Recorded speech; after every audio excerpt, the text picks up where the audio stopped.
Good morning, dear ones. Let us make a little sanctuary out of this hour, a small inward chapel where the door is closed and the lamp is lit. This is not a performance. There is no spotlight to stand under and no applause to earn. This is our work, yours and mine, a classroom of the heart. We are not trying to become something. We are letting be what already is. And I say to you, after my years of work, after sitting with the lame and the frightened and the despairing, after watching the burdened fall asleep and wake unburdened, that there is one secret, one simple key that turns the whole lock. Stop the words. Let the thunder of silence do the work. Now, I know that is an affront to the busy little strategist we call the mind. It wants a list, a formula, a lever to pull so that tomorrow looks tidy and next week looks prosperous. It wants to think itself into freedom, to reason its way into healing. But hear me, it isn't your wrong thinking that is getting you in trouble, and it won't be your right thinking that sets you free. Mind isn't power. Spirit is power. Soul is power. Consciousness is power. Truth is power. When thinking stops, real power begins. Not the candle power of bright ideas, not the electric hum of positive attitudes, but the quiet lightning of grace. Be still and know that I am God, says the psalmist. He does not say, be clever and quote me, or visualize until your forehead creases just so. Be still. There is an authority in that stillness, a presence that takes the field when our little soldier thoughts lay down their arms. And I have seen it, not in theory. I am not interested in theories.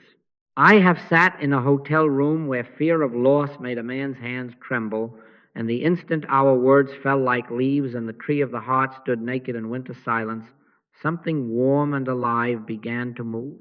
The hands steadied of themselves. No one fixed them. The room did not glow. There was no trumpet. Just a living quiet, and the work was done. You may ask, but mustn't we at least think correctly? If you mean mustn't we think until our thinking is exhausted of its pride and its panic, yes. Think it to the end of itself. Let it report all its evidence, and then watch it run out of breath. When it has no more to say. When it is as winded as a child who has told all his troubles and fallen asleep on the couch. That is the moment. The exact second thought ceases, really ceases. Not numbed, not drugged, not forced into a corner with a stern face, but allowed to subside. As a wave subsides, there is a shift. It is as if the air itself is brighter, though nothing visible has changed. There is a tingling in the silence, a kind of awake rest, and you know the presence has taken the field. Now, we will speak much in these hours about law and grace, about cause and effect, and the law that never loved you and the grace that has always been your home. But let this much be planted at the doorway. The presence does not tinker with effect. It nullifies the claim of law that gave rise to them. The law came by Moses, the scripture tells us, but grace and truth came by Jesus Christ. The law will always tell you what you deserve based on what you have done or thought or failed to think on Tuesdays. Grace tells you what God is by being it where you stand. But do you see, you cannot hear that voice while multiplying evidence on a chalkboard inside your skull. The chalk dust gets in the air, and you cough, and then you call it reality. Stop the words. Let the thunder of silence do the work. I smile sometimes when a student confides that they spent the morning visualizing 10 crisp blue bills and found later that day a wallet with someone else's name in it. This is not a universe to be rearranged by our private wishes like the furniture after a rummage sale. This is a kingdom already at hand. Fear not, little flock, for it is your Father's good pleasure to give you the kingdom, not sell it in installments if you keep the affirmations current, not lend it at interest if you promise to think without blinking for 10 minutes, give you But how can you receive a gift if your hands are full of arguments? Empty the hands, unclutter the mind, be still. I speak plainly because I wish to spare you wandering in circles. I say to you, out of the record of these years, I have watched pain dissolve when no analgesic was applied and no mental bandage was wrapped. I have seen relationships begin to breathe again without a single negotiation, only that tender, watchful silence entering the scene. And just as often, I have seen efforts fail, not because the principle was absent, but because we would not let go of the reins. We prayed and peeked, like children baking a cake and opening the oven door every 30 seconds to see if it has risen. It falls, of course. Let it bake. Stop the words. The thunder is doing the work. Do not fear the quiet. It is not a void. It is a fullness so complete our ears must adjust to its music. You will not disappear in it. The masks will. The anxious planner, the grim accountant of sins and virtues, the proud metaphysician quoting paragraphs at the fever, these characters will find no stage there. And that is good news, because they are exhausted actors, and you are more than that troupe. In that silence, you discover yourself as witness, not fixer, as the room in which God's own life breathes, not the custodian trying to arrange the furniture for a miracle. So come in this hour and in the hours that follow, we take our seats in the inner classroom where presence is the teacher and our words are only the chalk dust we will gladly wash away. We will not be solemn to prove we are holy. We may even laugh. Heaven does not frown at a smile. But we will be honest. We will admit that our thoughts, useful servants at times, have made poor masters, and we will lay them down as Abraham laid down Isaac, trusting the unseen more than the knife of our conclusion. And when the mind asks, "What shall I do then?" answer it gently, "Nothing now. Be still." For when thinking stops, real power begins. Stop the words. Let the thunder of silence do the work. Now, since we have pledged ourselves to stop the words, it may sound strange that I am about to speak of hearing, but we must be very clear about what we are hearing for. We are not after phrasing. We are after presence. If all we wanted were sentences, we could hire a clever parrot and have a sermon at half the price. What we are courting is the awareness back of the syllables, the living tone that is not sound and yet rides upon sound the way fragrance rides upon a breeze. The letter kills, says the apostle, but the Spirit gives life. And so in this work, it is never the ink marks alone, never the dictionary correctness of a statement that opens the heavens. It is the Spirit that breathes through it. I say to you, after my years of work, after sitting in rooms where people had memorized a shelf of metaphysics and still could not sleep, that something happens when the living voice enters the room. Not because the voice is dramatic, you know mine is not because the phrasing is perfect. Many of you have written to tell me just how imperfect it is, though I beg you, leave the commas where they are and let grace do the punctuation. Something happens because consciousness, not just content, is being shared. My words are spirit and they are life, said the Master, not because his vocabulary was novel, but because his consciousness was the Christ. You can put the same sentence on paper and it will do good, but you can hear the same sentence in a quiet hour, and if the speaker is resting in the presence, you catch more than words. You catch the hush, the pause, the place from which the sentence arose. Now, I am not an engineer, and I will not pretend to know why an invisible thread on a spool or a beam dancing through the air can carry not only tone and timbre, but something of the very atmosphere in which it was spoken. I only know it to be true. This modern business of recording these little machines and wires and lights that my grandchildren look at as if they were toys seems to take hold not only of the voice, but of the consciousness behind it.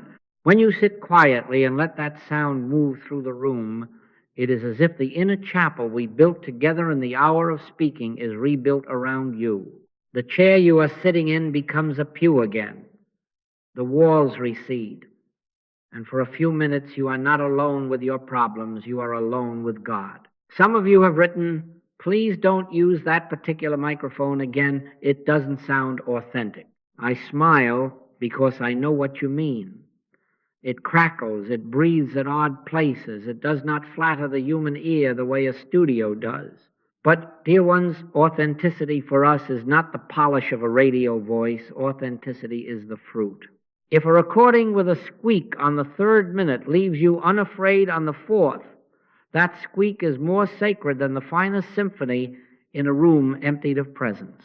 And I have letters on my desk, dozens, telling of quiet turning points that came not in the reading of the text, though reading blessed them, but in the hearing. I was folding laundry and the room grew still. I was driving and had to pull over because suddenly I knew I was cared for. We were not discussing laundry or automobiles, but grace needs no narrow subject. It needs only an open window. Does this mean we abandon our books and chase voices? No. We do not trade one crutch for another. Remember, mind isn't power, spirit is power. A page can point, a voice can point, but the destination is ever the same. Silence we spoke of and will speak of again. What I recommend, what I have seen bring the most steady harvest, is that you marry them. Let the reading be your morning bread, slowly, without skimming, with the humility to be taught rather than the hunger to collect. Then, later in the day, or in the evening when the house is tired and the kettle sighs, put on the voice that carries the same principle. Do not make a ceremony of it. Do not grade yourself when your attention lapses and returns like a small dog who ran to the yard and back. Simply sit. Listen the way you would listen for a child's breathing in the next room, alert, tender, without strain. The same sentence you read at breakfast will arrive at supper with a fragrance you did not notice in print. Not because it changed, but because you have changed. You have become porous to it. You may wonder, why hearing? Scripture whispers an answer. Faith comes by hearing, and hearing by the word of God, not by argument, not by gavel and verdict, but by a hearing within the hearing. The ear is a gate to a deeper gate, and when the voice that enters it is steeped in realized presence, the inner gate swings of its own accord. I have watched it. A woman read the same paragraph for 10 years and could recite it without a comma out of place. It was good. It kept her within the fence. Then one evening she listened to a talk given in a small hotel parlor. I remember the cough in the second row, and when the sentence arrived she had read 1,000 times, it did not land in the mind at all. It dropped into the heart as a stone into a well, and a ring of quiet rippled to the edges of her life. She slept through the night for the first time in a decade. The paragraph had not grown more correct. She had entered the current behind it. Do not fear that this is magic or personality. It is simply the law of transmission in this work. Consciousness shares itself. When a man plays a violin tuned in sorrow, you do not need the words to know he is bereaved. The bow tells you. When a woman laughs from the belly, the laugh loosens your shoulders before you think to sympathize. In the same way, when a voice speaks out of silence, silence arrives ahead of the syllable. The mechanism is modest bits of iron and plastic and the common electricity that spoils our toast when we are not careful. But what rides upon that commonality is not common. My sheep hear my voice, says the Master, not because sheep study charts on a wall, but because something in them resonates to the tone of safety, of love. Let your soul be taught again to recognize the tone. Practical counsel, then. Keep a small stack of pages near your chair, yes. But also keep a little device, whatever the merchants are selling this month, by which you can hear. Do not listen while proving you can also do your taxes, your dishes, your sorrow. Sit. 10 minutes is enough to begin, though I have watched 2 or 3 hours melt away as if caught by the sun. Read first until the words are no longer trophies but windows. Then later listen until the voice is no longer entertainment but invitation. Some days the book will catch you. Other days the tape will gather you in. Let grace choose its door. Your only office is to be home when it knocks.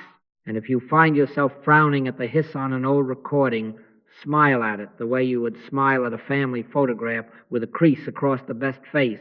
Do not throw it out. The life is there. The Spirit has learned to travel on roads we did not think to pave.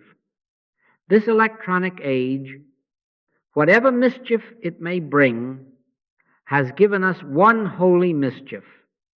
It captures not only notes, but the note behind the notes. And so, dear ones, if you wish to continue the class after the chairs have been stacked and the room swept, you can. You can step back into the atmosphere of the hour. You can sit again where we sat, not to collect sentences, but to let the same living quiet gather you until you discover that what you thought you were hearing from a speaker in the corner is truly the voice that was always within your own heart, speaking again its ancient simplicity. Be still and know that I am God. Since we are not after phrasing but presence, let us be honest enough to ask how we came to prize phrasing in the first place. This business of healing outside of medicine did not drop from a clear sky on a Thursday afternoon. It has a lineage. And if we are to be spared, wandering the same circles, rearranging furniture in a room we could have left, we must see how the path split and where our feet belong. Non-medical healing as a public enterprise had its start not in church but in salons where men waved magnets and watches. Mr. Mesmer, a sincere man in his way, discovered that by certain passes and a will keen as a blade, he could move people out of pain and into swoons of relief. He called it animal magnetism. Later, we would call it hypnotism, suggestion, the pressure of one mind upon another. There were results, yes, nobody is denying results. There were also relapses, sometimes immediate, sometimes delayed. And there was a shadow that fell across the floor with those passes, the shadow of law, cause and effect, dominance and submission, one finite mind bending another. Not by might nor by power, but by my spirit, saith the Lord. Mesmer's work was might and power. It was not spirit. Then Mr. Quimby, another earnest soul, stepped forward and said, in effect, the magnet isn't doing it, the mind is. People are sick because they are mesmerized by false beliefs, and if we talk them out of those beliefs, they will mend. He sat with them, he argued, he suggested, he persuaded, and indeed, they often rose feeling lighter. No trances now, fewer dramatic gestures, more conversation. It looked on the surface as if the method had been purified. But the engine was the same. One mind pressing upon another, replacing one belief with another belief, moving the pieces on the same board according to the same rules. Law always, law unseen but entirely in control. If you believe this, then that. If you fear this, then that. If you suggest this, then that. And so some pains moved from here to there, some habits turned up wearing new clothes, some prosperity appeared and then slipped out the back door. Shifting effects, not dissolving the claim. Dr. Evans wrote elegant books, much admired in their day, weaving together Swedenborgian vistas and Quimby's mental cure. He trimmed the hypnotic edges and dressed suggestion in fine theology. Still, the medicine was mental. Wrong thought corrected by right thought, a ledger balanced in the court of cause and effect. I have shelves full of those old volumes. They are clever. They can even be comforting to the mind that loves to have a reason for its weather. But listen to the apostle. The law came by Moses. Grace and truth came by Jesus Christ. Do you hear? You do not change one law for another law, think this instead of that, and call it Christ. You annihilate the whole regime of law and yield to grace.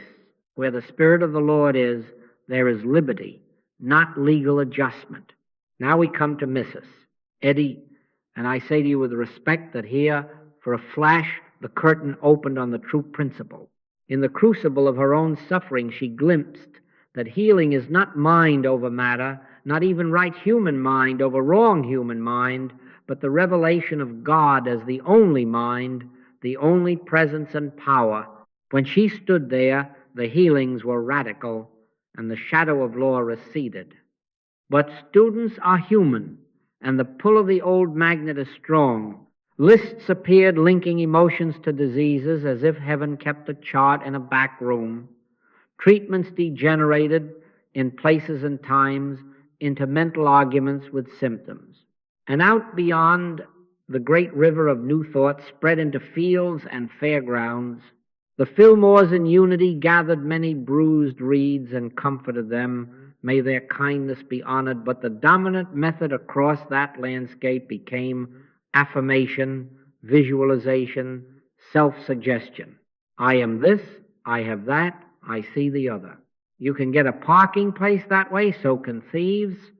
You can also get your neighbor's luggage to fall onto the man ahead of you and claim credit with a grin. But, dear ones, when you study these cases through the years, as I have, you find that you are not touching the root, you are trimming hedges. Let me put it as straight as I can. It isn't your wrong thinking that is getting you in trouble. It isn't your mother's wrong thinking. It isn't your nation's mood on Tuesday. The trouble is enthrallment to law, the universal hypnotism that says, as you sow, so shall you reap, without ever adding the gospel's whisper that the sower has died and another now lives as you. The mind can argue till dawn. It can swap a fear for a formula. It can install a bright lamp where a dim one sat. But mind isn't power. Spirit is power. Soul is power. Consciousness is power. Truth is power. When thinking stops, real power begins, because only then does the regime of law that rides on thought's momentum lose its engine. Do you see the categories clearly? On one side, mental adjustment and suggestion, forever operating within cause and effect, reward and punishment, belief and counterbelief. On the other side, spiritual realization, which does not consult the chart at all, but stands where Christ stands outside the courtroom and says, neither do I condemn thee, go and sin no more. That is not a legal verdict. That is grace. That is the end of the entire proceeding. We wrestle not against flesh and blood, nor against bad thoughts with better thoughts, but against principalities and powers, which is to say the very claim that there exists a second power to wrestle with. When presence is realized, there is no opponent in the ring. I have watched this in practice too often to call it theory. A woman once came to me with a pain that had been prayed at from every angle, affirmed against, denied, soothed with scriptures used as charms. Each effort moved the ache. None removed the claim. We sat, we let the mind deliver its file, and when it fell quiet, not numbed, not scolded, simply finished, there was the faintest breath of that living silence. And the next moment, the pain was not relocated, it was absent, as a dream is absent upon waking. Not because we installed a better belief, but because grace nullified the law that justified the symptom. Test your method by its atmosphere. Manipulation of effects always leaves the air tense, the eyes quick to peak, the heart bargaining. Grace leaves quiet. Manipulation is fascinated by results. Grace is not. Manipulation says, look what I did, and writes a newsletter. Grace says nothing at all and washes the dishes. Manipulation takes credit for moving the shelves on the table. Grace turns the table into bread for the hungry. Fear not, little flock, for it is your Father's good pleasure to give you the kingdom. Give you not, loan you, if your affirmations are punctual. So let the genealogy instruct, but not ensnare you. Honor every earnest seeker who helped mankind away from knives and bottles and toward meaning. But do not settle for a subtler bottle labeled mind power. Our way is not to decorate the courthouse of law, but to leave it all together. Our way is to think a matter to quiet, not to victory, and then rest where the spirit moves of itself. When presence is realized, the universal claim, contagion, lack, fear, karma, self-preservation finds no witness, and without a witness it is void. Then the symptoms, which were only the court stenographer's notes, are tossed out with the case, and you will know the difference. Because instead of excitement, there will be Sabbath, and instead of pride, there will be praise. Not by might, not by power, by my spirit. Now let us put a name to the weather we have been walking in since birth. We call it law. Not the statutes at City Hall, though they are its local echo, but the great hypnotism of cause and effect, reward and punishment, the Mosaic regime that says, do this and live, do that and pay. It sits behind every ledger and most prayers. It peers over the physician's shoulder and whispers, exposure yields contagion, heredity demands its due. It keeps the banker awake to the ticking of interest and tells the poor, you did not earn and so you do not deserve. It follows the fearful into the night and makes a bargain. If you are vigilant enough, perhaps danger will pass you by. The strength of sin is the law, says the apostle. And he did not mean sin got its muscles at the gym.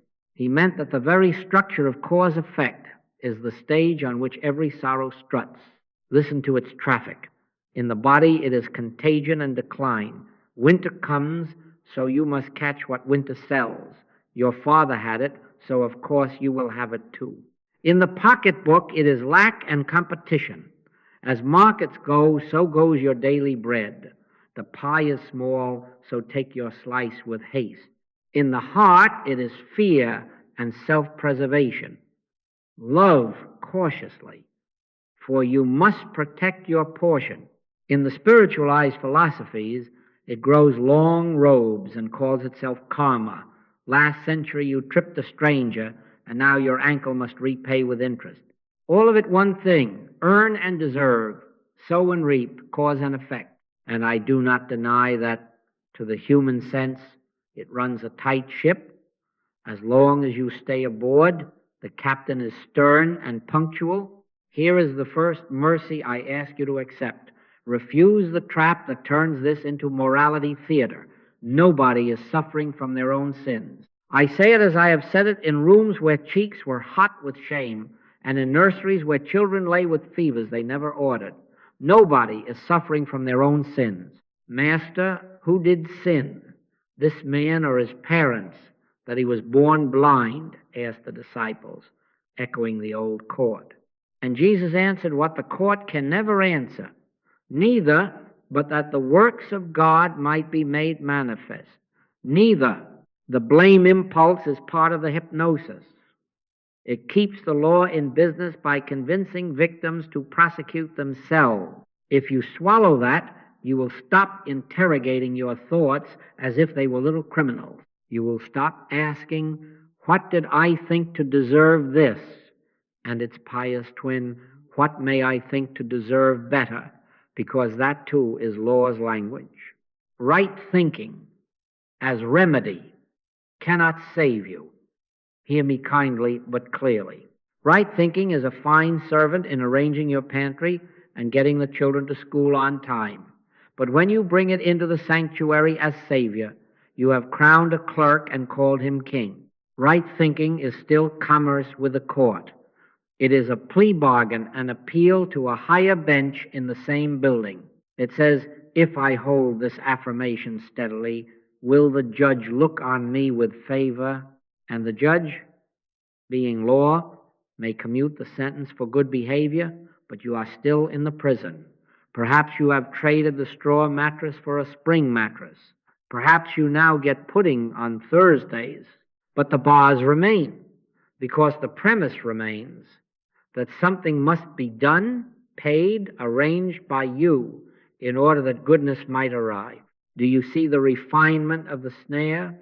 When you try to outthink the matrix whose premise is thinking for gain, you supply it with fuel, thought, spinning thought, earning credit in a system that only knows credits and debits. By the works of the law shall no flesh be justified.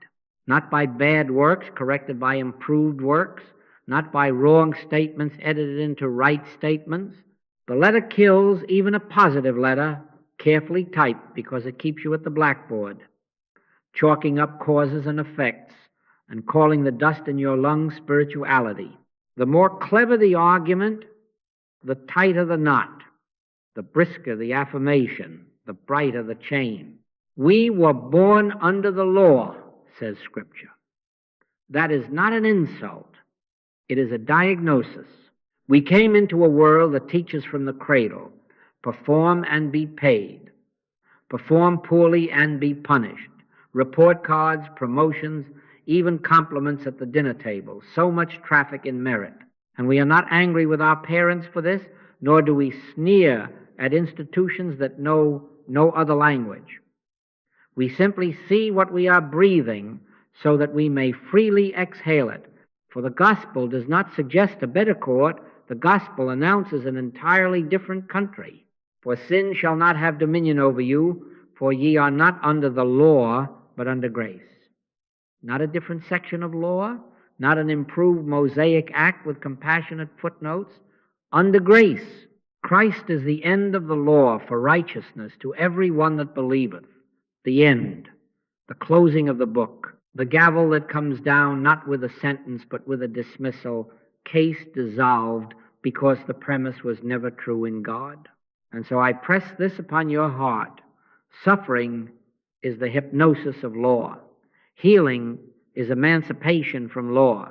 If in your practice you are still calculating, still collecting good thoughts to outweigh bad thoughts, still watching for symptoms to see if your inner argument has impressed the unseen magistrate, you are laboring under the yoke. Stand fast, therefore, in the liberty wherewith Christ hath made us free, and be not entangled again with the yoke of bondage. Entangled again, how? By making a religion out of mental technique, by swapping the lash of fear for the leash of hope and calling it spirituality. Dear ones, hope is kinder than fear, but it is the same leash when it is tied to outcomes on the scorecard of law. I am not scolding. I am untying a knot. I have tied it myself enough times to know how tidy it looks. I have sat in quiet rooms and constructed arguments that would have impressed a judge if there were a judge. And then, mercifully, the argument ran out of ink. And in the stillness that followed, I discovered there was not a court to win, only a presence to yield to. You do not trade one law for another, think this law instead of that law. You annihilate the whole regime by ceasing to feed it your mentation and resting where grace is already law to itself. That is not a future section. That is the threshold we are approaching now. When thinking stops, not in exhaustion alone, but in surrender, the machinery of cause-effect loses its axle, and the wheel does not merely slow. It is no longer a wheel. Where there is no law, there is no transgression. Not because we have covered our tracks with brighter ideas, but because presence has revealed a landscape in which tracks do not constitute your life at all. Let this sink in quietly. The court in which you have been defending yourself is a dream shared by many sleepers. Be kind to the sleepers. Do not argue in their dreams, but do not stay to beautify the courthouse. Do not embroider cushions for the witness stand. We are not called to improve bondage, but to be free. The protocol of that freedom we will take up in its hour. For now, let the weight you have carry the weight of cause and effect, of earn and deserve be named, and in the naming be seen as not your essence. You are not the defendant in a cosmic lawsuit. You are the dwelling of God. And the law that once thundered at Sinai is met and silenced by a deeper thunder, which is not a command at all, but a presence, grace, and truth by Christ Jesus. Now, having named the weather of law, Let us announce the climate that dissolves weather. The law came by Moses, but grace and truth came by Jesus Christ. Not an appendix, not a reform bill, not a softer sentence for good behavior came. A whole other order here, within and as our very life. I am not speaking of a future kingdom with brass gates and trumpets at 4 o'clock. I am speaking of the regime that is the heartbeat of reality, already present and taking no bribes. Grace is not the divine mood on your best day. It is the divine fact on every day. Grace does not consult your ledger. Grace is the end of ledgers. Christ is the end of the law, for righteousness to every one that believeth. The end, do you hear it? Not a new paragraph under law, but the period that closes the book. What then is grace in practice, not in poetry? It is not reward for effort. It is not wages for correct prayers carefully pronounced. It is not a cosmic allowance calculated on the basis of last week's thoughts. Grace is presence, being itself wholeness without transaction. When the sun comes up, you do not present a receipt, you open the curtains. When grace is realized, nothing is added and nothing is earned. What seemed absent is revealed as the only substance that ever was. By grace are ye saved through faith, and that not of yourselves, it is the gift of God. A gift does not mature after 3 installments. A gift does not require a signature in triplicate. It arrives, and in arriving, it renders the old bonding senseless. Now, if grace is the regime, where does that leave our cleverness and our wrestling with effects? It leaves them unemployed.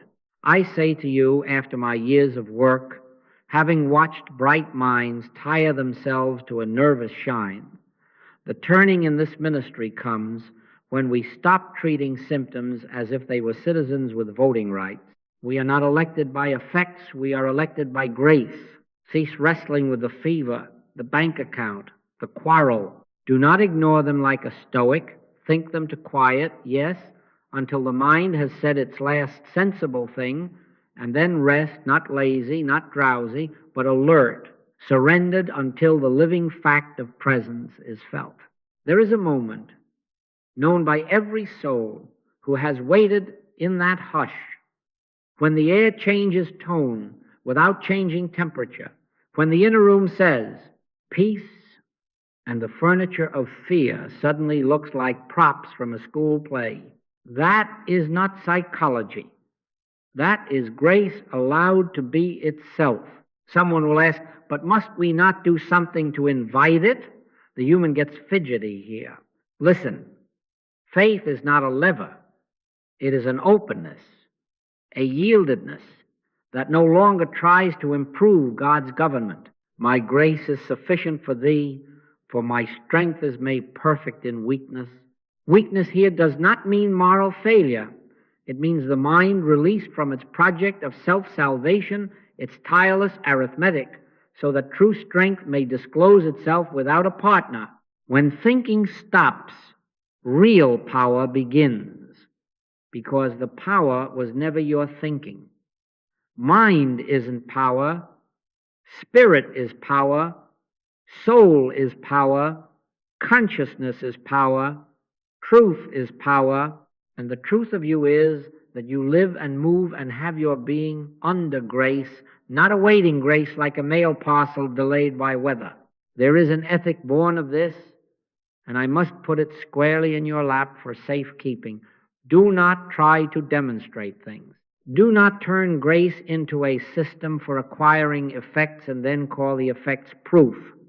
You will no more be innocent attempting to demonstrate supply than you would be innocent of slipping a hand into your neighbor's purse.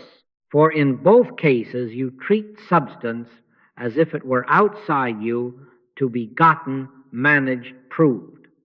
In grace, substance is presence, and presence is the limitless sufficiency that needs no procurement. Seek ye first the kingdom of God and its righteousness, and all these things shall be added unto you. Added by what? By grace being what it is. not by your talent at visualization, nor by your skill at speaking to clouds.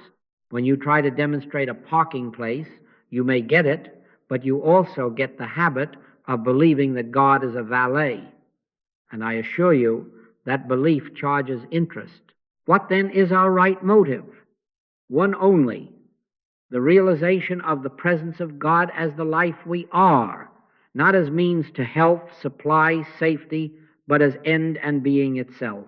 And here is the sweetness. When presence is realized, outcomes rearrange themselves without being the center of worship. Bodies calm down because fear has no liturgy left to sing. Bank books stop shouting because enoughness has been restored at the root. Quarrels thin out and lose their standing armies because the self to be defended has been unseated. The mountain moves because the courtroom closed and the bailiff went home. Healing is not achieved. It is the evidence that grace, already present, has been allowed to be itself. Let me make it plain with a homely image. Suppose you have been sitting in a darkened parlor, moving chairs to catch more light. You drag a chair under the lamp and say, "Better." You bring in a mirror to borrow a corner of afternoon sun and declare progress. All this is law, rearranging effects under the premise of absence. Then you remember there is a curtain, you draw it, flood. The chairs stand foolishly exactly where they are, and the mirror is now only a mirror. Did you achieve the sun? Did you merit daylight by chair gymnastics? No. You allowed what was already pressing against the window to enter. Grace is the curtain opening. The rest is housework. And in your practice, when a case comes, do not call it a person with a sin to expiate. Call it the universal claim, announcing itself for dissolution. Your task is not to out-argue the symptom. Your task is to abide until the hush comes on, until the realized presence stands where you had been standing. Often you will notice a smile moving in unbidden, often a tenderness that has no object, sometimes a humor, how solemnly we had arranged those chairs. And in that instant, the thing that looked like a thing is not a thing at all. Where the Spirit of the Lord is, there is liberty. Not an improved bondage, liberty. You will ask, but what of responsibility? Are we not to meet obligations? Yes, but from the other side. Attend to your affairs with sobriety and kindness. Pay your bills, mend your fences, return your neighbor's rake. But do not do any of it as demonstrations of your spiritual prowess. Do them as the effortless overflow of a life centered in presence. It is your Father's good pleasure to give you the kingdom. Not sell, not rent, give. From that gift, you will find yourself washing feet you once refused to touch, and you will call none of it spirituality. You will call it Tuesday, and you will be content. Take courage, then. The old thunder at Sinai shook stones and scolded sleepers. The deeper thunder we are learning to trust does not scold. It nullifies not by contest, not by contrivance, but by being what it is. Rest there. Let it be itself. And watch with a gratitude that does not write newsletters as problems fade into the status they always had in the light. Afterthoughts that do not survive the morning. Now let us take the next step in our manner of work, which is the quiet courtesy of turning from the person. It is a courtesy to them, and it is obedience to truth. If we keep our eyes on personalities, on their histories, their habits, their diaries, we will eventually start a little inquisition in the name of help. And once you pick up that badge, you will find yourself inspecting minds, trying to trace lines from last Tuesday's worry to today's pain, and I assure you there is no love in the flashlight of suspicion. Judge not according to the appearance, but judge righteous judgment. Righteous judgment is not detective work. It is recognition of what is universally true in God and what by that truth cannot be binding on anyone. Hear me gently. It isn't your wrong thinking that is getting you in trouble. It isn't your aunt's wrong thinking, nor the mood your nation woke up in, nor that story an astrologer told you when you were 19. Trouble to the human sense is the activity of universal claim parading as local event. Do not interrogate the patient. Do not ransack their childhood like a thrift shop hoping to find the receipt for today's sorrow. Handle the claim universally, and you spare the person the second wound, the wound of blame draped in religious cloth. There is therefore now no condemnation to them which are in Christ Jesus. Let that be policy, not embroidery. What are these universal claims? They are old and loud. Fear, the parent of most mischief. The so-called law of self-preservation, which narrows love to a fenced acre. Contagion, which says that life is a fragile candle that any draught may snuff. Ancestral guilt, wearing different robes, karma in one place, hereditary taint in another, and competition for supply, the persistent whisper that the pie is small and you must grab your slice with learned prayers. None of these is personal. None. They announce themselves impersonally into a world trained to take things personally. Your task is to change the level of address. So a call comes. The child has a fever. The report says exposure at school. If you remain at the surface, you will do arithmetic. 7 children, 1 illness, therefore the odds. If you descend a rung deeper into piety, you may ask, what did the parents think? What fear did they allow? That is only subtler arithmetic, and it leaves a sting. But if you have learned to turn from persons to principles, you will say within yourself, not aloud to frighten the tender-hearted, this is not a child with a fault. This is not a mother with a sin. This is the universal claim called contagion seeking witness. Then, still and without rhetoric, you deny it its court. No law of contagion in the one life. No separate minds to catch. No ambient power to harm. One presence, one power, one activity. You do not argue long. You state the non-substance of the claim as one would observe the non-substance of a shadow when the sun is noted, and then be still and know. Perfect love casteth out fear, and fear is the axle of most of. Or a man arrives with a tired face of competition, knuckles white around a ledger. If you make it personal, you will coach him to think better about money, to visualize wider doors, to affirm favor. He may get a new contract and lose sleep to keep it. You have rearranged chairs. Turn instead. This is the universal belief in separated supply, in a pie cut by strangers. Quietly, not with slogans, deny the premise. The earth is the Lord's and the fullness thereof. There is no private pipeline to life. There is presence, and presence is sufficiency. When that is realized, the elbows come down from the table and deals. Stop tasting like battle. The bank may not change numbers for several days, but the atmosphere changes now. And, dear ones, atmosphere is where reality does its work. This is how you reduce a case to atmosphere, not to trivialize suffering, but to take away its fake credentials. We are not curing a body the way a mechanic replaces a gasket. We are watching a fog lift because the sun has returned to the field. When you handle the impersonal claim as impersonal, you withdraw your vote from the hypnosis. The person is spared. The child is spared shame. The weary mother is spared a catechism of failure. The man with a ledger is spared the piety of greed with a halo, and you will discover a protection that runs out beyond your immediate case. When you strip these beliefs of personality, you strip them of their bully tactics. Bullying requires a face to frighten. When you meet it as no face, as a supposed law without lawgiver, it collapses in on itself. We wrestle not against flesh and blood, but against principalities and powers, which is to say, not against Mr. Smith's lungs or Mrs. Jones's income, but against the pretense that there exists a second power with statutes to enforce. Deny the statutes, not the person, and you deny them the only oxygen they ever had, your ore. Let me be explicit in method. When a case is presented, Let your first movement be kindness, because kindness is already a refusal to prosecute. Then name the universal form of the claim in your own heart: fear, contagion, self-preservation, ancestral verdict, or competition.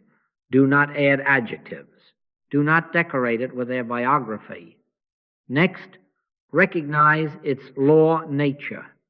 This comes to you as a rule, an if-then. Then, without heat, acknowledge its non-substance. No law opposes grace. No second power stands beside God. He maketh his sun to rise on the evil and on the good, which is to say, the sun is not doled out by performance. After that, you do the one brave thing. You stop. You let the hush come on. You let the realized presence take the place you were standing in. Words may arise. Scripture often sings softly here, but they are not hammers. They are windows. And as the quiet becomes alive, you will feel the vote withdraw from the hypnosis. That is the whole of the cure. Not a better thought planted in a worried mind, but the mind released from the courtroom altogether. Do you see how this protects the innocent? Little ones, tender-hearted ones, the weary and bewildered. No one must pass your way and be loaded with the sackcloth of responsibility for their pain. Christ Jesus refused that transaction at the gate. Neither hath this man sinned, nor his parents. Neither. If you keep that word, you will never again practice spiritual violence under the sign of help. You will not pry. You will not assign hidden motives to those already suffering. You will not require attestations of faith as admission tickets. You will quietly handle the universal, and you will let grace be specific in its mercy. And here is the blessed paradox. When you turn from the person to the universal, and from the universal to the presence, the person you had set aside returns to view, transfigured, lighter, relieved, unaccused. Address the belief as a universal claim, and the person is spared and freed. They will often say, I don't know why, but the weight is gone. And you, if you have kept faith with grace, will not know either, because you did not do it. Thunder did. And thunder does not file reports. It leaves sunlight where fog once pretended to be land. Now, having learned to turn from the person to the universal and from the universal to presence, we must set our hands to the simple, exact protocol by which this is done. There is no glamour in it. There are no secret syllables. It is the old gospel in working clothes. Be still and know that I am God. Stillness, however, has a doorway, and most of us must come to it by the path of honest thinking carried to its blessed end. First, set time apart. Go off somewhere. I do not mean slip into the pantry between phone calls and call it meditation. Go off somewhere 2 hours, 3, 4 if need be, until the inner weather changes. Shut the door, tell no one where the key is, and leave the world to God for a little while. Enter into thy closet, and when thou hast shut thy door, pray to thy Father which is in secret. The shutting of the door is not the poetry, it is the practice. Do not bring the newspaper. Do not bring the ledger. Do not bring a timetable for God. Bring your willingness to sit until the storm in you is named and then silenced.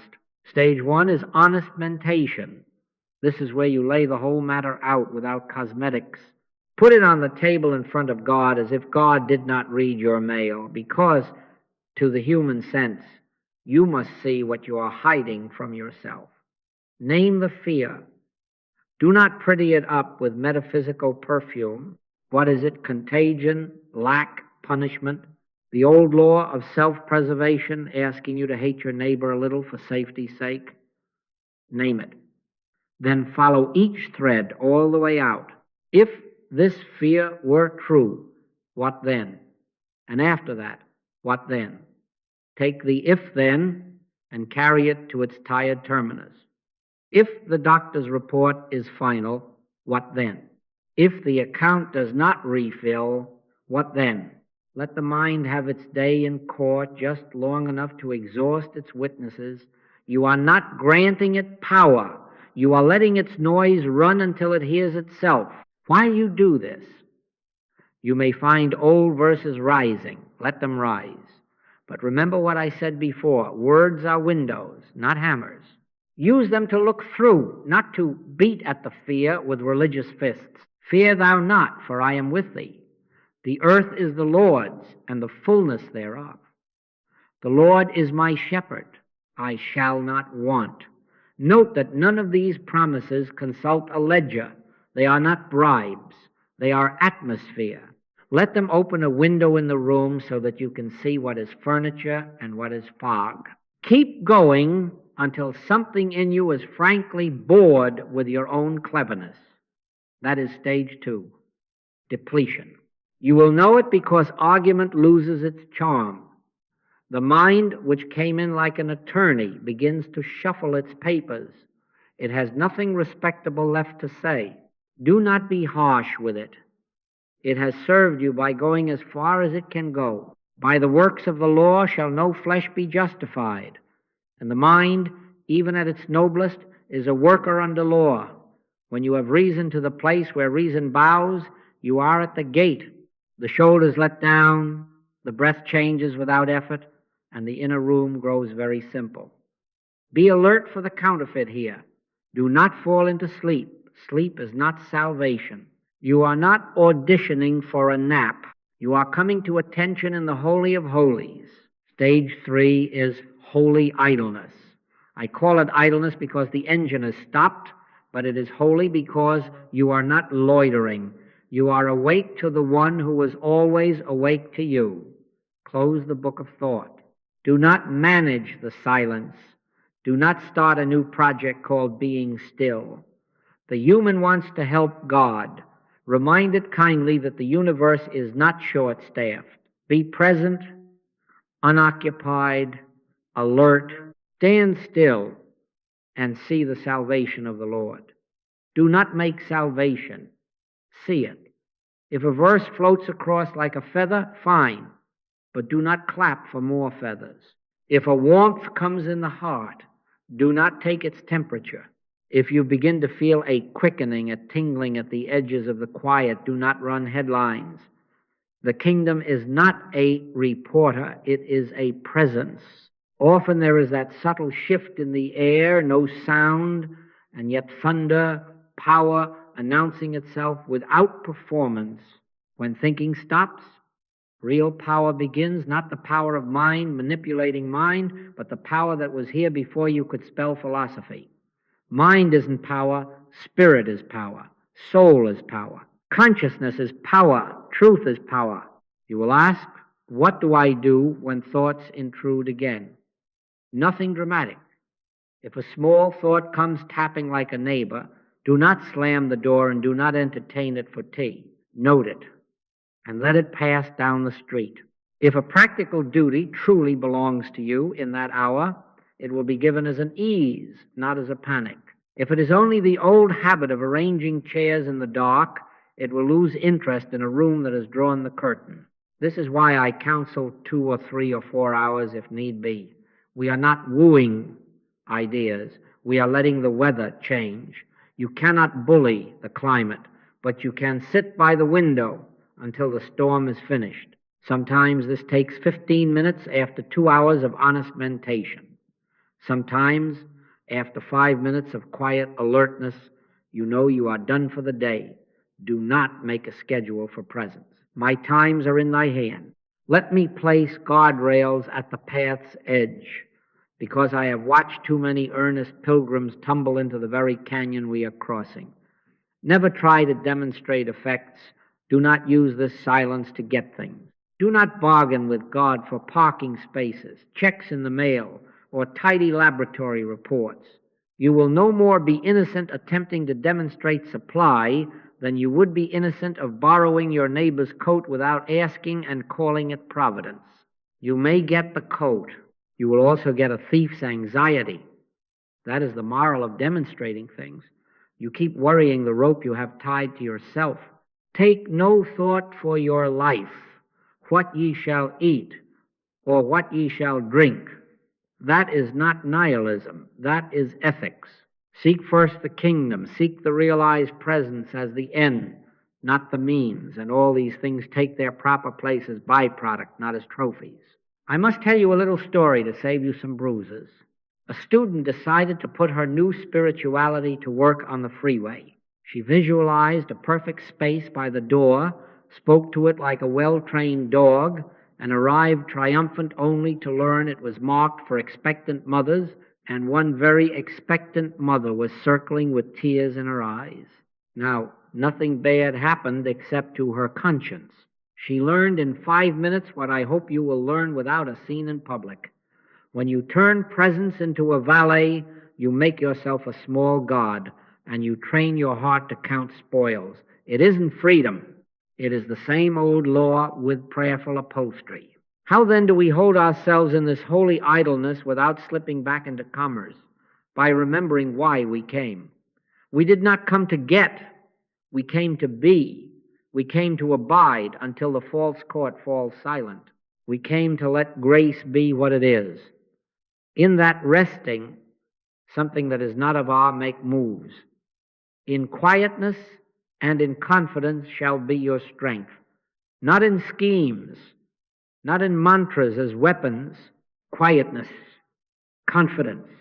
I've spent hours in that quiet when the case on the desk looked urgent enough to hire a brass band, and I tell you quietly now, the band is never needed. The hush does the work because it reveals that there was no work to do. Where law once shouted cause and effect, grace stands as the only fact, and almost as an afterthought, forms rearrange themselves. Fear empties out as if through a hole in the floor. The body, relieved of its commander's drum, takes orders from peace. The check arrives or it doesn't, and either way you discover you are not living on checks. This protocol is not a ladder to heaven. It is a way of stopping where heaven is. Stage 1, think honestly until thinking is tired of itself. Stage 2, let the mind lay down its brief. Stage 3, rest, alert, unoccupied until the living silence takes the seat. The gate opens precisely where thinking ends and alert rest begins. Do not try to pry the hinges. Do not decorate the gate. Stop the words. Let thunder do the work. And when you rise from the chair, do not take credit and do not write a report for the Lord about how well the interview went. Wash your cup, return the rake, be unremarkable, because the only remarkable thing that happened was God being God. And that, beloved, is not an event. It is the home in which all events lose their power to frighten. And then do not ask me how long after, because time does not supervise this. There comes a second, as unadvertised as dawn behind your eyelids, in which the whole room seems to take a softer breath. There is a subtle aliveness, not a performance, a tingling at the margins, as if the edges of you have remembered they were never edges, a warmth that is not temperature, a lightness in the air that doesn't move a curtain but moves you. No one knocked. No trumpet spoke. You did not achieve it by a clever last syllable. It simply is, and in its isness the hard geometry of need loses its angles. The me trying evaporates like mist on a fence, and something other, more intimate than breath and less personal than your name, has taken the initiative. You will know it because you are not tempted to sponsor it with words. The mind, earlier full of bulletins, falls content, almost grateful to be unemployed. You are not drowsy. You are awake without a project. It is as if a foreman you never hired has walked in, smiled at the crew, and every hammer set itself down. The Lord is in his holy temple. Let all the earth keep silence before him. Not a threat, a description. The earth that keeps silence is your earth, your body earth, your memory earth, your case file earth. And in that reverent quiet, the atmosphere grows buoyant, not excited, as though gravity had remembered a kinder law. This is the moment we mean when we say, not by might nor by power, but by my Spirit, saith the Lord. Beware here the old impostors. The human likes to furnish every vacancy with pictures and syllables. This is not visualization. Do not hang tapestries in a room already made of light. This is not mantra. Do not pound a drum at a concert of stillness. The thunder of silence announces itself by needing nothing you can supply. If a verse passes, let it pass like a bird crossing your sky. If mere hush feels thin and you feel a hand reach for a thought, put the hand down like you would quiet a child in church. The holiness is not in the shushing. It is in the presence that requires no shush at all. Sometimes, in that second, a recognition rises, but not as a sentence you craft so much as a fact you cannot gainsay. It is wordless, but if words were to borrow its clothes, they would say, I in the midst am the life of this scene. The law has no jurisdiction here. And at once you know the sense of Romans. The law of the Spirit of life in Christ Jesus hath made me free from the law of sin and death. One law displacing another? No. The shining of sun nullifying the arithmetic of shadows. You were born under the law, not under grace, but in that instant you live by grace, and law has nowhere to stand to lecture you. Mind is in power, spirit is power, soul is power, consciousness is power, truth is power. And in this power there is no opponent to conquer, no ledger to square, no defendant to acquit. Let it complete. Do nothing to help it. Do not look at the clock like a chef who keeps opening the oven and then wonders at pale bread. Tarry ye until ye be endued with power from on high. Tarry means stay until the work finishes you. A few minutes may move like a single held note. The pressure that entered the room with you will thin, perforate, and dissolve without testimony. If you meddle, if you decide to summarize, to bottle, to make a headline, you will put a cork in the river and then ask why the water looks still.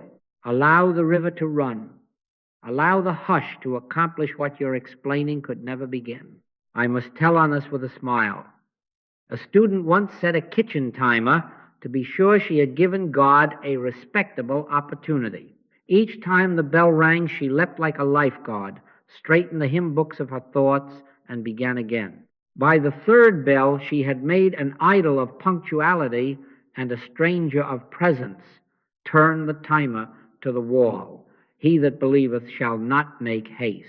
The only schedule worth honoring in that second is the one silence keeps with itself. You will notice how the body, which had been the volunteer barometer for every fear in the county, ceases to broadcast. You will find how the heart, which had been beating literature about outcomes, now speaks only monosyllables, and those without sound. Peace be still was not spoken to the boat only, it is spoken here, and the waves of adrenaline remember obedience. The burden that looked noble, urgent, even slips its strap from your shoulder without requiring apology.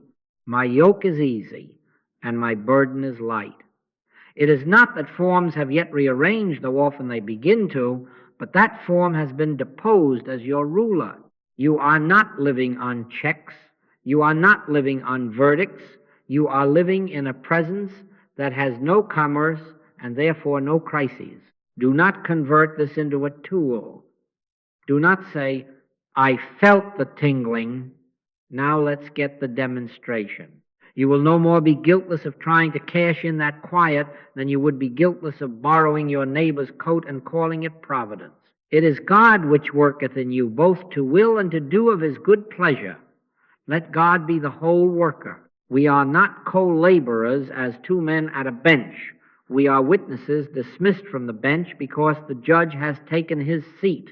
Stand still and see the salvation of the Lord. See it, do not drive it. Let patience have her perfect work, which is not time's endurance test, but love's insistence that nothing unripe be snatched and called fruit. I know some of you will say, but what if I miss it? What if I am not mystic enough to feel tingling? Do not make an idol of symptom. Sometimes the only marker is a banal normalcy that would have bored your drama a day ago. The room is plain again. Chairs are chairs. You are unimportant and very happy about it. That is as good a signature as any. The Lord thy God in the midst of thee is mighty. He will rest in his love. Resting is the sign, his resting in you. And you too finished with improving God to be restless. So learn to trust that exact second. It will come in different costumes, warmth today, a clear coolness tomorrow, an unmarked simplicity on Thursday, but it will never ask you to perform. Power announces itself as living quiet. Do nothing, let it do the work. And when you finally rise, not to broadcast, but to wipe the counter, you will know that the case is no longer your case. The law has no jurisdiction here. Grace has not postponed the trial. It has dissolved the court. And thunder, having spoken by not speaking, leaves no footprint to chase only the kind of peace in which life begins to resemble itself. Now someone says, yes, I felt that living quiet. What then is it doing? How does silence heal? And I must answer with the paradox that protects us. It does not heal as a mechanic. It doesn't fix parts. It reveals a wholeness in which the parts have no separate problem to solve. The mind wants a lever, a pivot, a diagram on the wall. But grace does not upgrade law. Grace displaces it. The law came by Moses, but grace and truth came by Jesus Christ. Law, in the sense we have been using it, is cause and effect with a gavel in its hand.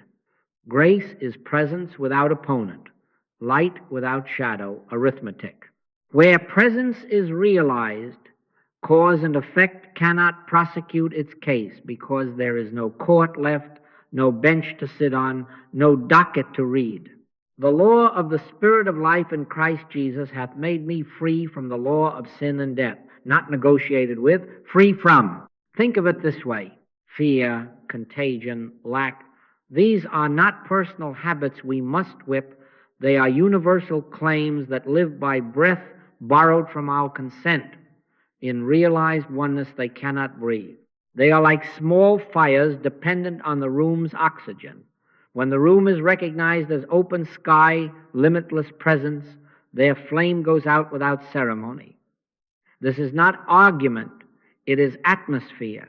Perfect love casteth out fear, not by wrestling fear to the floor, but by starving it of the only air it ever had, the belief in a second power. Once the single presence is tasted as fact, the many little edicts, thou shalt fear, thou shalt catch, thou shalt lack, are found to be unsigned memos. Into the wastebasket they go, not by might, nor by power, but by spirit recognized. Now, mark this with tenderness. There is no personal operator here, no saint with a stronger battery, no healer dialing a voltage of holy thoughts. I can of mine own self do nothing. The Father that dwelleth in me, he doeth the work. The most we are, when we are most available, is a transparency, a clean pane in a window the sunlight enjoys. If, after my years of work, I have earned any right to speak plainly, it is to say this. The moments most loaded with remedy have come where I was least present as a person and most absent as an operator. Mind is in power. Spirit is power. Soul is power. Consciousness is power. Truth is power. The instant you try to be helpful as a personality with a toolkit, you step back under law and begin reorganizing furniture. Leave the furniture. Open the shutter. Then what happens? After effects, which are not our business and yet are often our joy to witness. Decisions clarify as if a foghorn has stopped and you can finally hear your own feet. Symptoms unwind without theater. The body, tired of translating panic into poetry, returns to prose. Reconciliations occur. A phone rings and a voice on the other end says, I don't know why, but we should talk. And it is not diplomacy, it is air returning to lungs. A ledger ceases to look like a battlefield and turns into simple arithmetic again. Reports revise, sometimes not immediately, and yet urgency has been dismissed from its job. None of this is engineered. We did not aim thoughts like arrows at kidneys or contract. We did not send white light at a shadow and then keep peeking to see if it could still scare us. We stood still. We let the one be one. If the mind presses you for a mechanism, but how precisely? Offer it this: the whole cures the supposed part by depriving it of separateness. In him we live and move and have our being. There is not a small life here and a big life over there negotiating a treaty. There is life, one life, and when that is realized, the organ that was acting like an independent republic remembers it as a citizen. If thine eye be single, thy whole body shall be full of light. Single does not mean squinting at an object. It means undivided seeing, no second power, no second source, no second law. Under that singleness, the body is not fixed, it is illumined. Relations are not managed, they are relieved of their second gods. Supply is not manufactured, it is recognized as already present as the nature of the presence in which we stand. Allow me a smile to spare you bruises. Every time you try mental engineering in the holy hush, the hush turns politely into a classroom and waits for you to finish your experiment. You visualize $20 bills, and a very real human being miscounts somewhere and then must account. You speak sharply to the universe about a plane seat or a concert ticket and discover too late that the seat you demonstrated was the relief someone else had prayed for after a hard week. And now you share a blessing with a bruise. I once watched a student get very busy with pictures about a suitcase on the bus rack. She wanted hers safe, and down it came. Safe indeed, onto the shoulder of the gentleman in front of her. No malice in it, only the lesson that arranging parts with thought is still playing foreman in a universe that needs no boss. The ethics are as tender as they are firm. Let presence be the end, not the mean. The moment you turn silence into a tool for getting, you have converted church into a workshop and yourself into a small, nervous God. And small gods get tired. Take no thought for your life. What ye shall eat does not cancel groceries. It cancels worries, worship. Seek first the kingdom, the realized presence, and let the rest be rest. When grace is allowed to be itself, means are transfigured. They do not become our servants. They return to their rightful insignificance. So we do not say to the body, be good for me. We do not say to the bank, perform on cue. We do not whisper to our neighbor's wills across a fence of piety. We stand in the simplicity of God being God. And as that silence deepens into a lived fact, the supposed universals lose oxygen. Fear cannot breathe there. Contagion cannot propagate an indivisible life. Lack cannot stand where fullness is not an item to be shipped, but the nature of the very air. The Lord is my shepherd. I shall not want is not a charm. It is topography. In that meadow, sheep do not meet wolves as equal combatants. They graze. What then is our operational understanding? It is not a diagram. It is a stance. Stand still. Let the single presence announce itself. Refuse the second power every courtesy, especially your awe. Do not operate. Be transparent. And as the room fills with that quiet certainty, watch without peeking how forms remember their center. You will not have fixed a part. You will have stopped treating reality as parts at all. And when next you move, it will not be to keep the miracle alive as if it were a goldfish that forgets to breathe without you. It will be to wash the cup, answer the phone, or say, I'm sorry, where that word is the natural speech of peace. He maketh wars to cease unto the end of the earth. That is how silence heals, not by managing 1,000 fronts, but by revealing the one country in which war has no passport. Let me put a small case on the table, not because it is rare, but because it is ordinary enough that you will meet it this year, and you will see what we mean when we say, when presence is realized. Outcomes realign as a byproduct, not a target.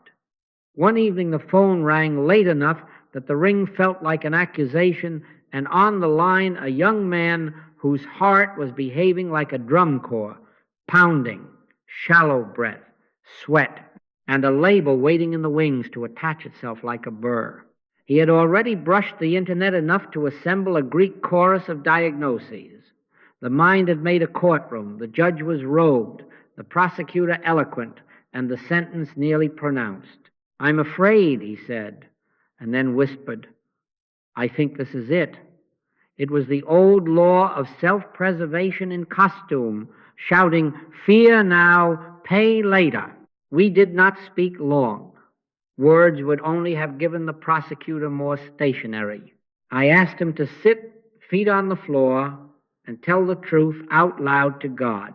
Name it. Not the polite version. He did. "I am afraid of dying. I am afraid I have ruined something by not being careful enough. I am afraid my body is stronger than God." That last confession was the honest gospel of fear, the old creed of the law. We followed each thread. If this law were power, what then? If the label sticks, what then? Let the mind exhaust its catalog so it will stop trying to be librarian. He sobbed a little. The papers in him got wet. And somewhere between the fourth and fifth, "what then?" the eloquence began to yawningly repeat itself. That is the good sign. The attorney tires. We turned then not to him as a personality at fault, but to the universal claim auditioning for power. Fear is a law, body is cause, consequence is king. We named it for what it is: impersonal suggestion. Unsigned notices pinned on consciousness. "This is not your failure," I said. This is the old hypnosis of law, speaking loudly in the hall. He nodded, and there was relief in not being his own culprit. We were not reforming a man. We were declining jurisdiction to a false court. "The law of the Spirit of life in Christ Jesus hath made me free from the law of sin and death." Not argued with. Free from. Then the door. We stopped the words. No hymn pushed, no mantra beaten like a rug. Only that simple posture we have been learning. Alert idleness, holy because it waits on the one who never went away. Be still and know that I am God. We sat in that, he in his chair, I in mine, 20 miles apart and one life apart from fear. Minutes passed, not many, but enough for the weather to change. He said nothing, I said nothing. There was that subtle shift you have begun to know. The air without moving grows kind. The mind earlier clattered like dishes, now falls quiet and enjoys not being a kitchen. The room brightens without a lamp.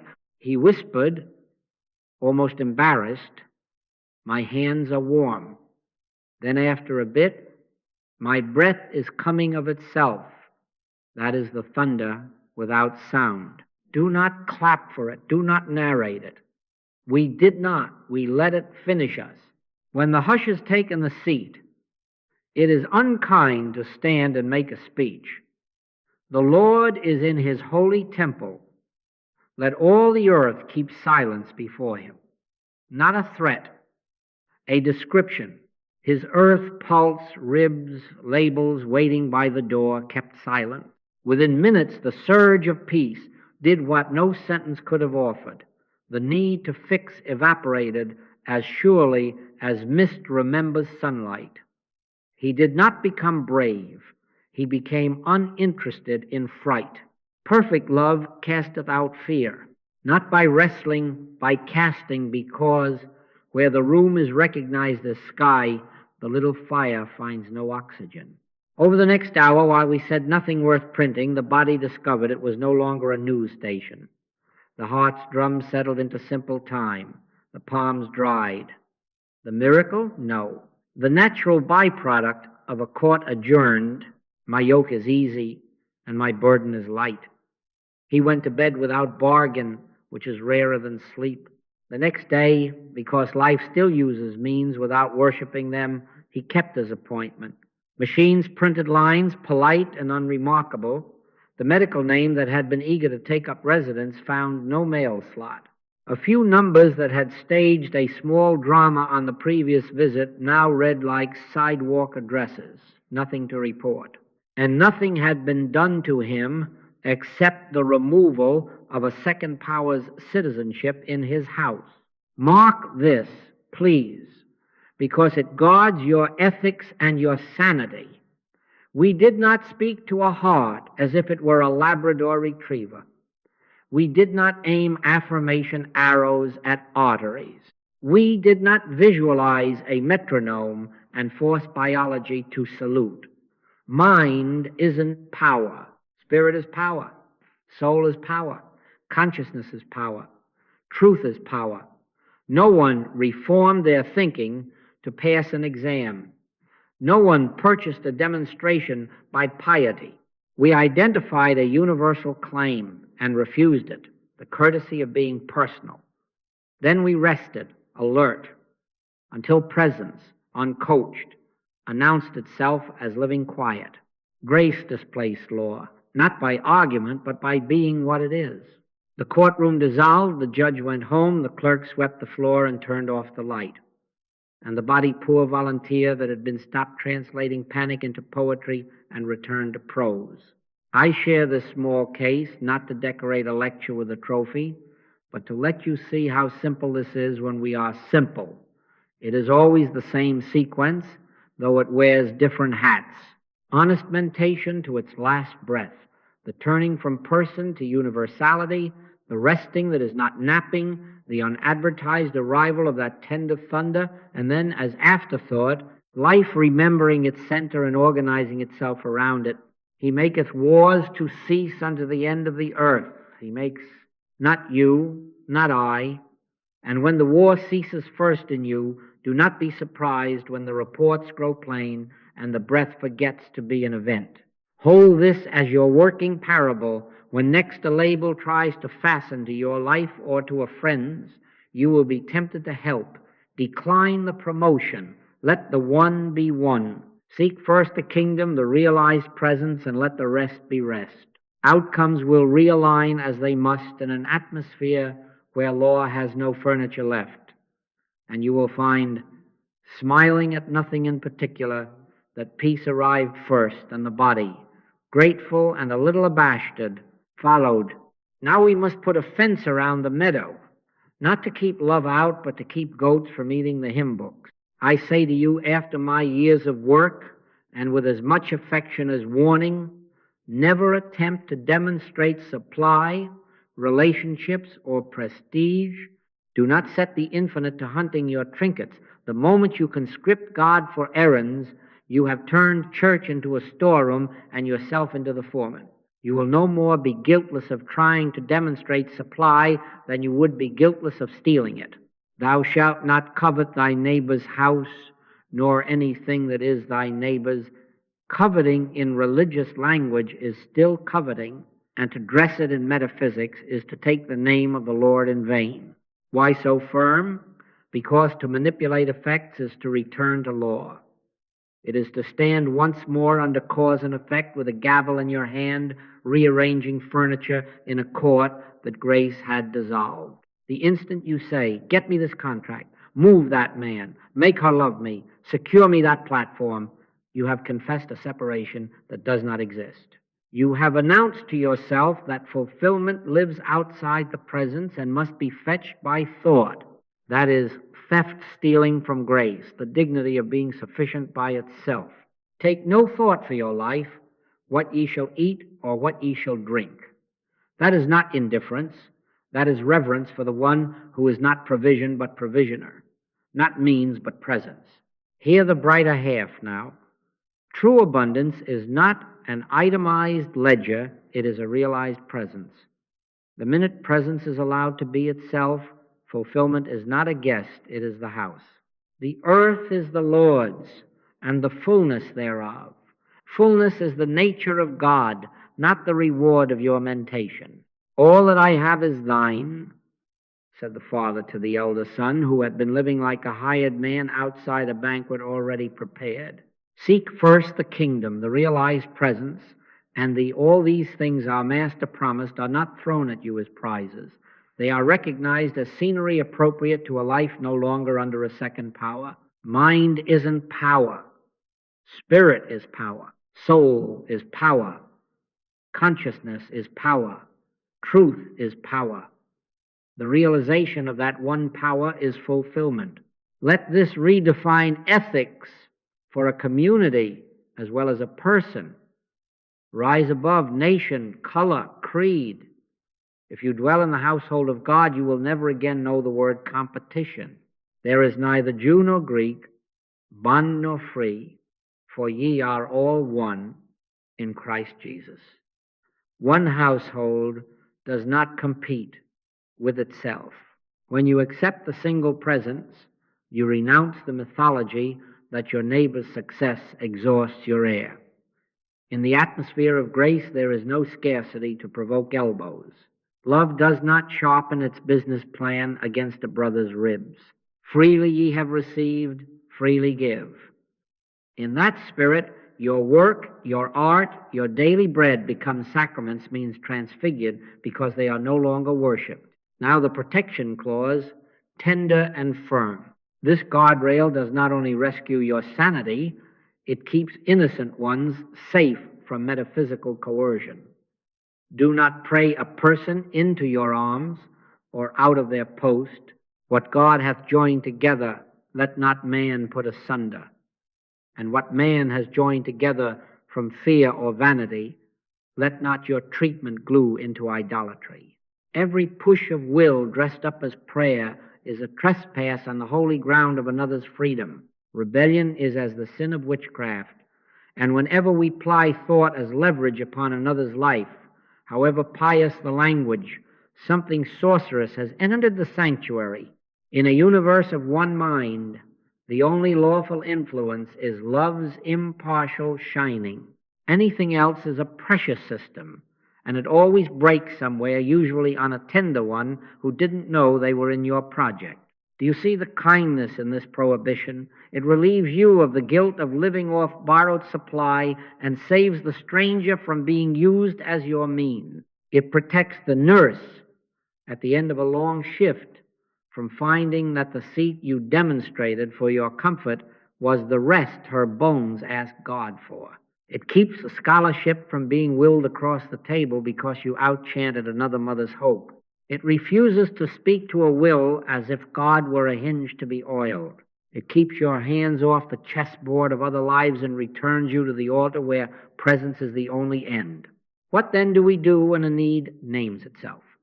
We do what we have learned. Address the claim as universal, not personal. Think the matter to quiet, then rest in alert, silence, and let the thunder do the work.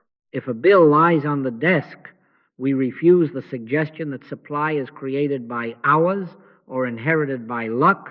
We let presence be presence and watch without peeking how means, so innocently despised a minute ago, are not discarded but transfigured.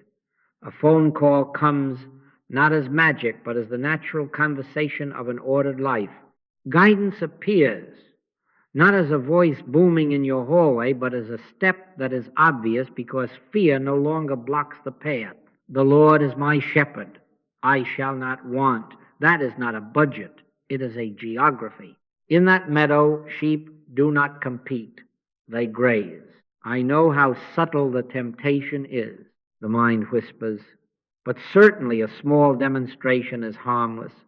A parking place, a friendly nod from a particular face, a mention in the paper. My answer is, as fond as it is stubborn, no. Never turn silence into a tool. Every small practice in getting brings calluses on the soul, and soon you will not know you are pushing, you will call it prayer. Let presence be the end, not the means, then all means are transfigured by grace. Be not conformed to this world, but be ye transformed by the renewing of your mind, which in our classroom means renewed from law to grace, from getting to being, from managing effects to witnessing presence. So we will be a gentle people with strong boundaries. We will not demonstrate supply, we will live out of fullness. We will not manipulate affections, we will rest in love. We will not climb over brothers and call it providence. We will ascend in consciousness and discover there are no rungs. And in that life, when bread appears on the table, you will know it is daily because it is holy, not because you lobbied well in the unseen. When doors, and that is a weight he has never struggled to carry. Now, if ethics have placed the furniture in its right room, what shall we do tomorrow morning when the kettle asks for fire and the calendar begins to tap its foot? I say to you, after my years of work, do not build a cathedral of effort, build a cottage of return, rhythm, not heroics, consistency over intensity. We are not running a revival in our living room. We are keeping a lamp trimmed that does not go out because somebody remembered enough oil. They that wait upon the Lord shall renew their strength. Not those that wrestle him, not those that instruct him, those that wait. Set then a simple cadence. Brief daily sittings, 10 minutes in the morning before the world learns your name again, and 10 in the evening after it forgets you. Add to that a longer time each week, perhaps an hour on a Sunday afternoon when even the birds seem to practice scales more softly. And once in a while, monthly if possible, quarterly at least, go off somewhere for 2 or 3 or 4 hours and let silence have a real conversation without your calendar interrupting. You will discover that grace does not respond to a trumpet. It responds to constancy. In quietness and in confidence shall be your strength. Quietness does not arrive by wishing. It arrives by welcome made daily. Before each sitting, this is a small key that spares you much rattle. Read a page. 1 page. Not to pass an exam, not to gather quotations for your friends, but to moisten then, if you can, listen. Let the voice behind the words be a hand on your shoulder. The printed page leads the mind to the edge of its field. The hearing carries you a step beyond language, where consciousness transmits what paper cannot. Do not stay long in the words. Think the idea to its natural quiet, then stop the words. When thinking stops, real power begins. Sit in alert rest, no mantra to pound like a drum, no visualization of white light to send on errands. Mind isn't power. Spirit is power. Soul is power. Consciousness is power. Truth is power. You will not always feel thunder. Sometimes you will feel nothing at all. And sometimes that nothing is the most faithful weather you will know all day. Do not measure. Enter into thy closet, and when thou hast shut thy door, pray to thy Father which is in secret. The door is shut when the appetite to get something from God falls away, and the appetite to be with God as God remains. 5 minutes that end in that hush are worth more than 50 that build a cathedral of thoughts. Now bring this into the day the way one brings salt into a meal. Small pinches, steady and enough. Before the email that feels like work, 3 quiet breaths. Not magical breathing, obedient breathing. Pause at doorways. Every threshold is a sacrament if you let it be. Before the hand reaches for the knob, let presence come first. Be still and know that I am God. Then turn the knob and be still while moving. Before meals, do not recite grace to impress the potatoes. Receive the food as sacrament by one simple inward nod to the giver. The cat will wonder why you pause at every doorway. Cats forgive us for far stranger habits. These tiny entries into silence are not side projects. They are the pray without ceasing, our teacher of teachers recommended, not constant speech to God, constant consent to God. When storms rise, and they will, because weather still passes through the meadow, do not fight. The moment you feel the wind lift your coat and the old courtroom assemble accusation, defense, verdict, do not prosecute a case against yourself or the weather. Acknowledge the universal claim auditioning for power. Fear is law.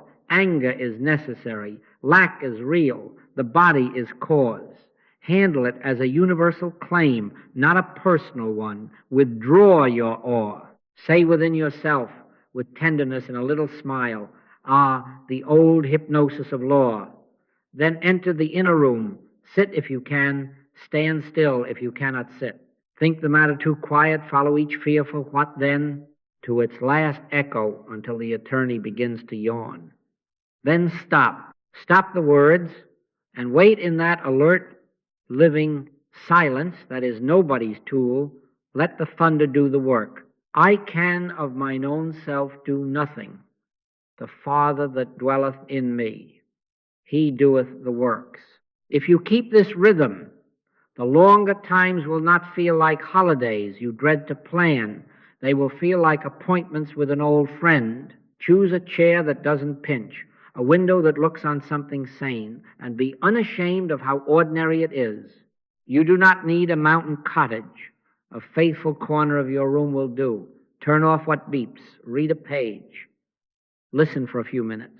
Let the words lead you to the edge, and then, like children who have ridden their sled to the hilltop, let go.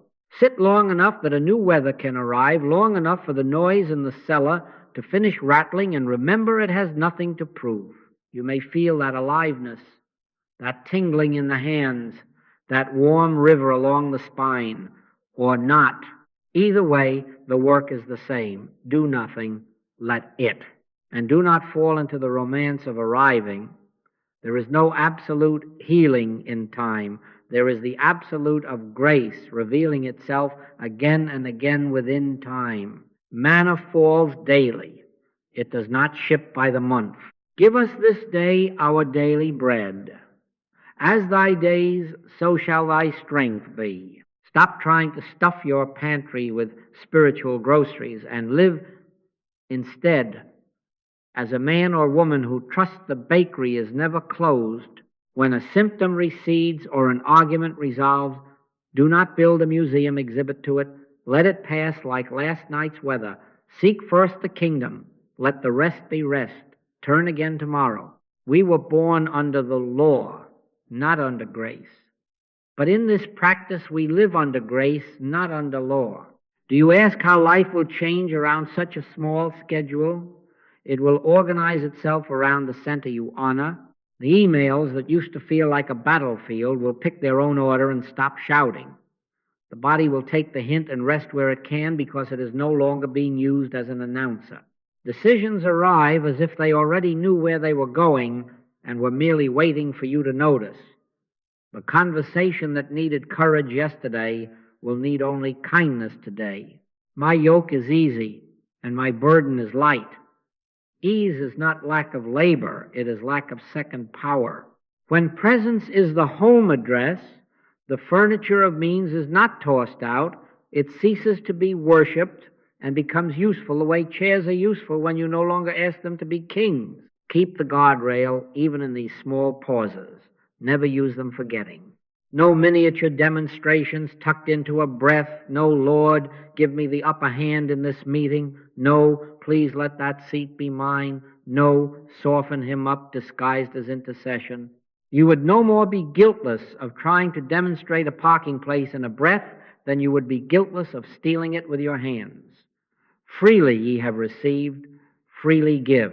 Let the pause be worship, not a vending machine. If you practice thus, do not be surprised to discover that even your hurried hours begin to borrow the atmosphere of your quiet ones. You will be on a train and realize, without drama, you are praying, and by praying I mean consenting to the one who never asked for a sentence.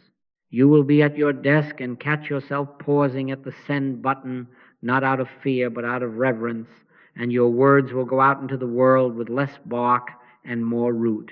You will walk through your front door and breathe once before the reunion, and the home you enter will be the same address with a different weather. The kingdom of God is within you at the sink, within you at the bedside, within you at the stoplight where you do not need to be first. Make a home in silence, and life organizes itself around that center. Not because you have become clever, not because you have worked a system, but because God is God. Our part is the consenting. Read a page, listen, think a matter to quiet, stop the words, rest alert, carry the hush in 3 breaths through doorways and at tables. Decline the storm its crown, return, return, return. This is not a project with a finish line. It is a way of belonging to the One forever. And tomorrow morning, while the kettle warms, the lamp trimmed tonight will already be shining. We have said enough for one season. Words have served us, led us to the edge, pointed to the gate, warned us where not to step, and now I ask you to do the one thing needed. Stop the words. Return to the thunder. Not a thunder that frightens barns or startles the cat, but the thunder that announces itself as living quiet, the hush in which God is God without your help. One thing is needful, our master said to a good woman who was busy for him. And that one thing has not been revised in 2,000 years. The secret remains what it has always been. All spiritual healing is the fruit of realized presence, not managed thought. It isn't our right thinking that rescues. It isn't our wrong thinking that ruins. The courtroom of blame was closed when grace was named. The law came by Moses. Grace and truth came by Jesus Christ. You do not change one law for another. You annihilate the whole of law in your consciousness by consenting to grace. Mind isn't power. Spirit is power. Soul is power. Consciousness is power. Truth is power. And when thinking stops, real power begins. Now, I know how gallant the mind feels. It wants to do something noble for God, and failing that, at least something efficient. It would rather offer him a well-organized argument than the empty hands of a child. But I can of mine own self do nothing, said the one who healed the blind and raised the dead. The Father that dwelleth in me, he doeth the works. The courage I am asking you to gather is not the courage of striving, it is the courage of ceasing. It takes more bravery to stop the machine than to oil it. It takes more faith to rest than to scheme. Stop the words. Let the thunder of silence carry what your mind cannot. Grace is not a shipment on back order. Grace is not an atmosphere you must generate by staying cheerful or by speaking in religious tones near the dishes. Grace is already the fabric of this moment, the weave in which you are being held even now while you sit, listen, breathe. We do not import it. We uncover it. The veil is in us. The rending happens in us. Fear not, little flock, for it is your Father's good pleasure to give you the kingdom. Not sell you the kingdom, give you this instant what already is. The kingdom of God is within you, and therefore not subject to any outside auctioneer. So here is the simple directive.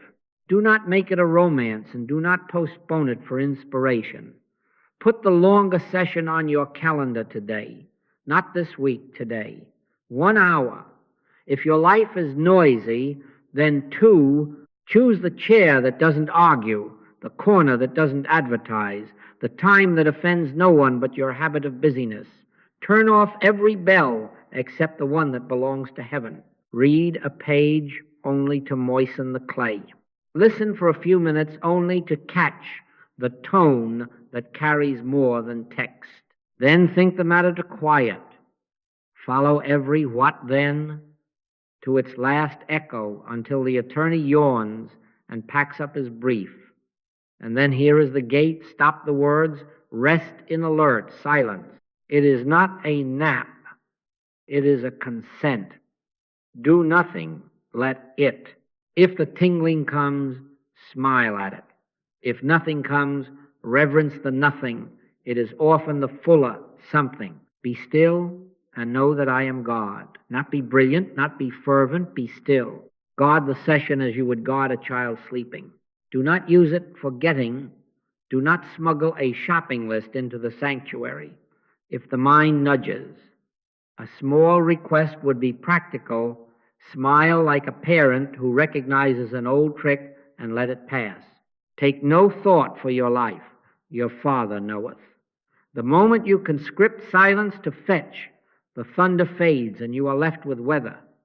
Let the hour be only for God being God. When the lamp is lit, the room will find its own order. And when you rise, do not seek a sign. Seek nothing. Walk out of that room as if you had just remembered your true address. The effects will arrange themselves as a byproduct of a center honored. They always do. My yoke is easy, and my burden is light. Ease is what remains when a second power has been retired from your map. The next call will not be a proving ground, it will be a conversation. The next decision will not be a siege. It will be a step whose obviousness surprises you. In the smallest movements of the day you will discover you are carried by a current older than your effort. He leadeth me beside the still waters. He restoreth my soul. Do not worry that you will forget this tomorrow. You will forget it. That is why we return. We were born under the law. We live by grace through the rhythm of consent. Return in the morning, return in the evening, return when storms rattle the windows and when sunlight tempts you to be lazy about God. Read a page, listen, think to quiet, stop the words, rest alert. Let the thunder do the work.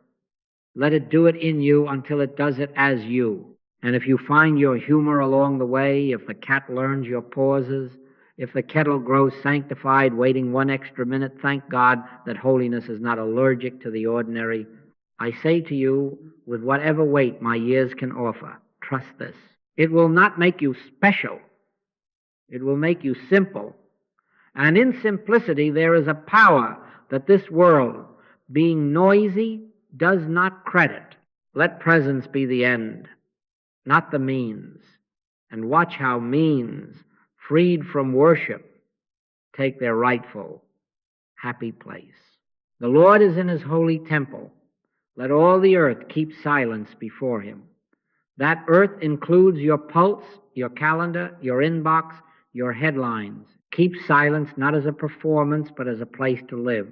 May the living quiet prove itself in you, through you. And as the world you touch, may the rooms you enter discover they were sanctuaries waiting for your hush. May the frightened find in your nearness the courage to stop thinking and to be loved.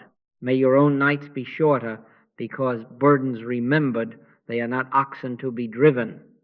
And may the thunder, which is the very tone of grace, do for you what only it can do. Stop the words. Let silence do what only silence can do. Return to it now. Return to it always. And in that returning, discover that you never left.